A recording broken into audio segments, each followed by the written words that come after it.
وقد قيل إن أعظم العبادة انتظار الفرج، أعظم العبادة انتظار الفرج.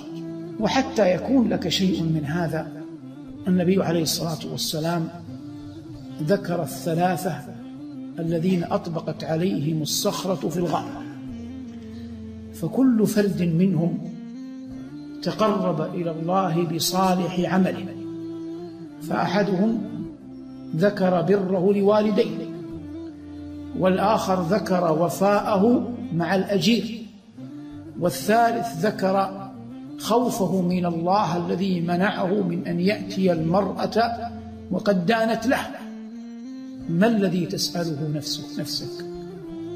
لو كنت أنت رابع الثلاثة بماذا كنت ستدعو الله؟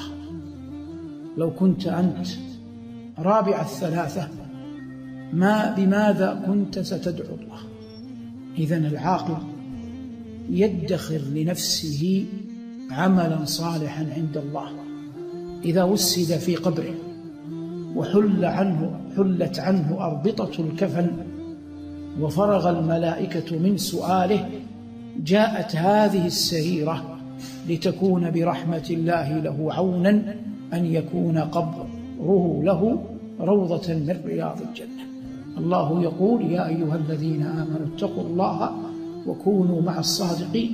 ويقول: قال الله: هذا يوم ينفع الصادقين صدقهم. وإذا كان الإنسان يدخر لنوائب الدهر دراهم ودنانير يدفعها هنا وهناك، فمن باب أولى أن يدخر ليوم تشيب فيه الولدان أعمالا صالحة عند رب العالمين. قال ربنا: إن الحسنات يذهبن السيئات ذلك ذكرى للذاكرين واصبر فإن الله لا يضيع أجر المحسنين. فرغب جل وعلا في طاعته ودعا العباد إلى عبادته، وقال: ومن يسلم وجهه لله وهو محسن فأولئك مع الذين أنعم الله عليهم من النبيين والصديقين والشهداء والصالحين وحسن أولئك رفيقا.